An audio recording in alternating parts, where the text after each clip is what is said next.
வணக்கம் நண்பர்களே. இன்னைக்கு பார்த்தீங்கன்னா, வாழ்க்கை அப்படின்ற நாள் பார்த்தீங்கன்னா 8. வழக்கம் போல காலையில முடிக்க வேண்டிய வேலைகள்லாம் முடிச்சுட்டு, வழக்கம் போல பாலாண்ணா வீட்டாண்ட போய் உட்காந்துட்டு கொஞ்சம் கதை பேசிட்டே இருந்தோம்.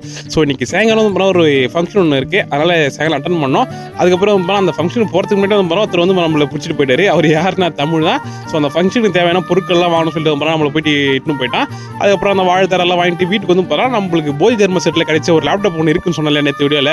அது லைட்டாக ஸ்லோவாக இருக்குது. அதுக்கு விண்டோஸ் பண்ணலாம் சொல்லிட்டு முகேஷ் லேப்டாப்ல விண்டோஸ் டவுன்லோட் பண்ணோம். ஆனால் அது என்ன சொல்லுதுன்னா, நான் டவுன்லோட் ஆகுது 300 வருஷத்துக்கு கண்டிப்பாக சொல்லுது. ஏன்னா ஒரு நாள் பக்கம் டவுன்லோட் ஆகுறதுக்கு. அதுக்கப்புறம் நம்ம கிரைனை கொஞ்சம் யூஸ் பண்ணி VPN ஆன் பண்ணி பார்த்தா கொஞ்சம் ஃபாஸ்ட் ஆயிருச்சு. ஆனால் வீட்டுக்கு ஃபுல்லாக OS பண்ணலாம் சொல்லி செக் பண்ணுறேன். என்ட்ரு பட்டன் ஒர்க் ஆகல. அதுக்கப்புறம் சார்ஜ் போயிட்டில் கேட்டால் F1 ஒரு பட்டன் இருக்கும், அது அமுக்கிட்ட அதுவும் என்ட்ரு பண்ணி தான் சொன்னிச்சு. ஆனால் அந்த பட்டன் ஒர்க் ஆகல. கீபோர்டு இருந்தால் மட்டும் தான் இப்போ OS பண்ணும்போது. அதனால் இப்போதைக்கு அப்படியே லேப்டாப் யூஸ் பண்ண போகிறோம். அதுக்கப்புறம் ஃபங்க்ஷன் ரெடி ஆகலாம் சொல்லிட்டு ஃபுல்லாக ட்ரெஸ் ஆன் பண்ணி வச்சிட்டோம். தமிழ் பார்த்தீங்கன்னா நம்ம ஏரியாவில் இருக்கிற பசங்கள்லாம் இட்டு போகிறது தனியாக ஒரு வேன் வச்சுருக்க சொல்லியிருந்தான். அவள் தான் ஃபுல்லாக ரெடி ஆயிடுச்சு. ட்ரெஸ் எப்படி இருக்குன்னு சொல்லிட்டு கம்மால சொல்லுங்க. பெருசாக எதுவும் இருக்காது, நம்ம சிம்பிளாக தான் மோஸ்ட்லி இருப்போம். அதுக்கப்புறம் தமிழ் ஃபோன் பண்ணி, தம்பி டைம் ஆயிடுச்சுப்பா, அவனும் தனியாக வெத்தலை பார்க்க முடியாது வாப்பான்னா. அதுக்கப்புறம் போயிட்டு வேனில் ஏறிட்டு சீட்லாம் பிடிச்சோம். ஆதின பக்கத்தில் சீட் பிடிச்சி வச்சிருந்தாரு, அங்கே உட்காந்துட்டோம். அதுக்கப்புறம் ஃபங்க்ஷன் போயிட்டு சாப்பிடலாம் சொல்லிட்டு உள்ளே போனால் எவ்வளோ கூட்டங்க. இப்போ ஆல்ரெடி சாப்பிட்டு இருங்க.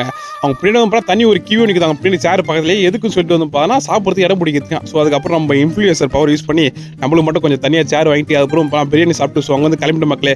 அவ்வளோதான் இன்னைக்கான வாழ்க்கை அப்படி தான் போச்சு. உங்கள் வாழ்க்கையில் நீங்கள் எப்படி சொல்லி கமெண்ட்ல சொல்லுங்கள். நான் ஒரே ஒரு வார்த்தை சொல்லுவேன், ஜாலியாக இருங்க.